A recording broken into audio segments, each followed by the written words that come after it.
વિદ્યાર્થી મિત્રો, આપણે જ્યારે વાત કરતા હતા રાષ્ટ્રપતિની ત્યારે જો કે રાષ્ટ્રપતિ છે એ આપણા બંધારણીય વડા છે ને ભારત દેશના પ્રથમ નાગરિક છે. કેન્દ્રની અંદર જે કાંઈ કાર્યવાહી થઈ છે, જે કાંઈ વહીવટ થાય છે, જે કાંઈ નિર્ણયો લેવાય છે એ રાષ્ટ્રપતિના નામે થાય છે. તો એ જ રીતે દરેક રાજ્યની અંદર જે પણ વહીવટ કરવામાં આવે છે એ આવે છે રાજ્યપાલના નામે. તો ચાલો આ રાજ્યપાલ વિશે આપણે માહિતી મેળવીએ. રાજ્યપાલને વિદ્યાર્થી મિત્રો આપણે ગવર્નર તરીકે પણ ઓળખીએ છીએ. આપણે એમ કહીએ છીએ કે ગવર્નર ઓફ ગુજરાત. ગુજરાતના ગવર્નર હાલની સ્થિતિએ કોણ છે? તો એ છે આચાર્ય દેવવ્રત.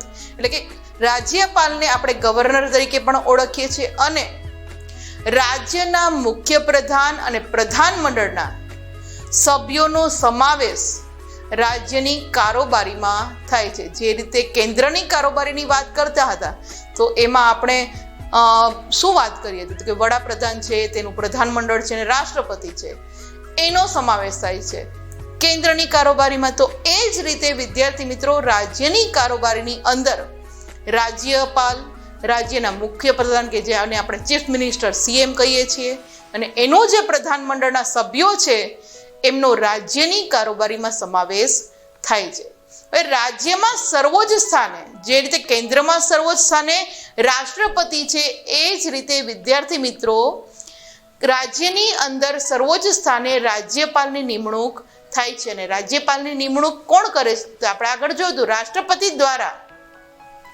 રાષ્ટ્રપતિ દ્વારા જ રાજ્યપાલની નિમણૂક થાય છે. કેન્દ્રીય પ્રધાનમંડળની સલાહ મુજબ રાષ્ટ્રપ્રમુખ દ્વારા કરવામાં આવે છે. આ ઇમેજની અંદર જે આપણે વાત કરીએ છીએ રાજ્યપાલની, તો હાલના આપણા જે ગુજરાતના રાજ્યપાલ છે આચાર્ય દેવવ્રત એને જોઈ શકીએ છીએ.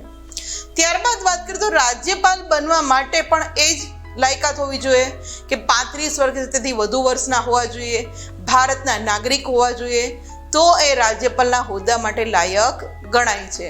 અને રાજ્યપાલની નિમણૂક પણ વિદ્યાર્થી મિત્રો સામાન્યતઃ 5 વર્ષની જ હોય છે. જે રીતે રાષ્ટ્રપતિની 5 વર્ષની હોય છે, વડાપ્રધાનની 5 વર્ષની હોય છે, એ જ રીતે રાજ્યપાલની નિમણૂક પણ 5 વર્ષની હોય છે. છતાં પણ રાષ્ટ્રપતિની ખુશી હોય ત્યાં સુધી એ હોદ્દા ઉપર રહી શકે છે. આ ઇમેજની અંદર જે આપણે રાજ્યપાલની વાત કરીએ છીએ એ જોઈ શકીએ છીએ. ત્યારબાદ વાત તેમને હોદ્દા ઉપરથી દૂર કરી શકાય છે અથવા તો બીજા રાજ્યના રાજ્યપાલ તરીકે બદલી પણ કરી શકાય છે. એવું લાગે કે ભાઈ આ રાજ્યપાલ બરાબર નથી કામ કરતા તો એને હોદ્દા ઉપરથી તમે દૂર પણ કરી શકો છો અથવા તો એમની બદલી પણ કરી શકાય છે. કોઈક વાર એવા સંજોગો પરિસ્થિતિ ઊભી થાય તો એક રાજ્યપાલ હોય એને 2 રાજ્યોનું સંચાલન પણ સોંપવામાં આવે છે. ત્યારબાદ વાત કરીએ તો રાજ્યપાલ છે એ જે તે રાજ્યના બંધારણીય અને ઔપચારિક વડા છે.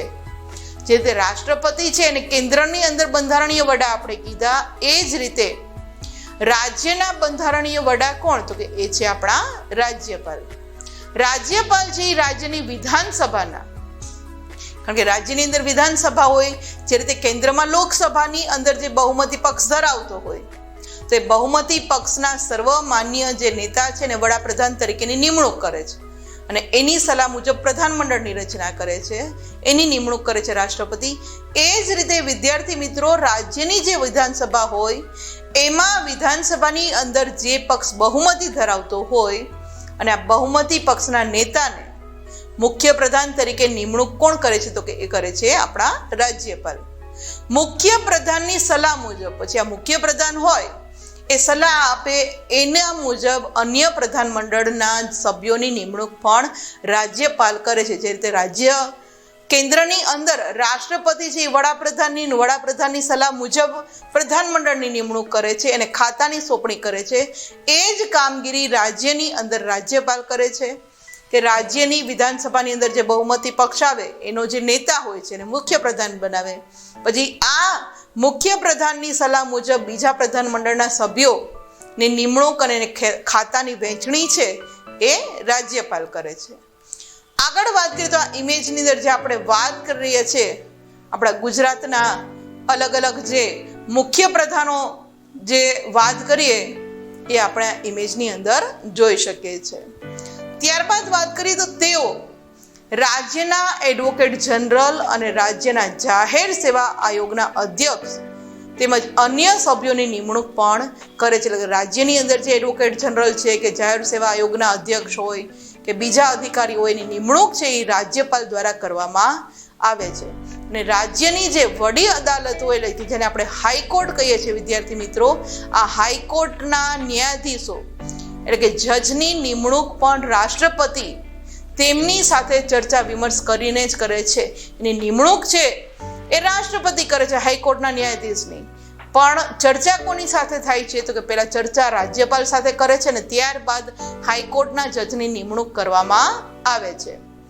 રાજ્યની વિધાનસભાની બેઠકો બોલાવવી કે વિધાનસભાની જે બેઠકો છે ને વિખેરી નાખવી, વટ હુકમ બહાર પાડવા કે ધારાસભાએ પસાર કરેલ ખરડાને, જે રીતે કેન્દ્રની અંદર આપણે વાત કરી હતી કે કોઈ પણ ખરડો લોકસભામાં કે રાજ્યસભામાં પસાર થાય પછી એનું 3 વાર વાંચન થાય, ત્યારબાદ રાષ્ટ્રપતિ પાસે સહી કરવા માટે મંજૂર કરવા માટે થાય ને મંજૂરી આપે તો જ એ ખરડો કાયદો બને.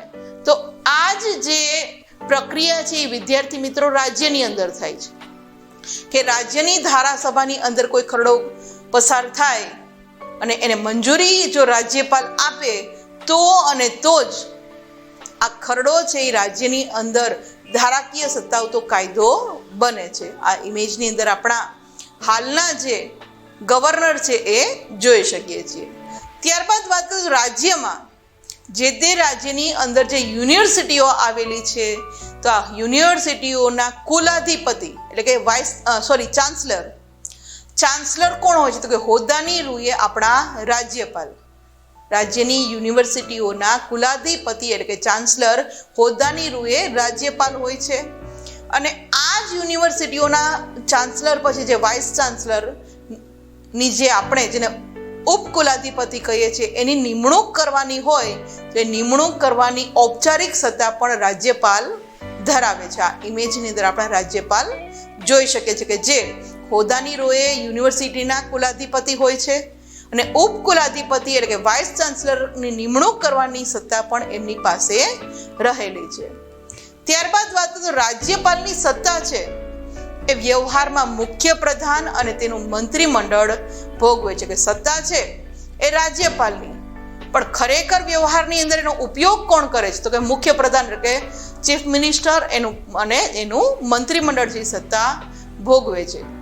રાજ્યપાલ છે કોઈ રાજકીય પક્ષ સાથે સંકળાયેલા હોઈ શકે છે, કોઈ પણ એ પક્ષના હોઈ શકે, પણ જ્યારે એ હોદ્દો ગ્રહણ કરે પછી તેઓએ સક્રિય રાજકારણથી પર રહીને તટસ્થ અને નિષ્પક્ષ રહીને ફરજો બજાવવાની રહે છે. કે જ્યારે પહેલા એ કોઈ પણ પક્ષના હોઈ શકે પણ જ્યારે એને રાજ્યપાલ તરીકે નિમણૂક થાય પછી એને એમાં સક્રિય નથી રહી શકતા, પણ એ તટસ્થ રહીને નિષ્પક્ષ રહીને એને ફરજો બજાવવાની રહે છે. આ ઇમેજની અંદર જે આપણે વાત કરીએ છીએ રાજ્યપાલની કે સત્તા બધી એમની પાસે હોય છે પણ આ સત્તા ભોગવે છે કોણ, વ્યવહારમાં કોણ કરે છે તો કે એ કરે છે આપણા મુખ્ય પ્રધાન. તો હાલની પરિસ્થિતિના આપણા રાજ્યપાલ અને આપણા ગુજરાત રાજ્યના મુખ્ય પ્રધાન જે છે આ ઇમેજની અંદર આપણે જોઈ શકીએ છીએ.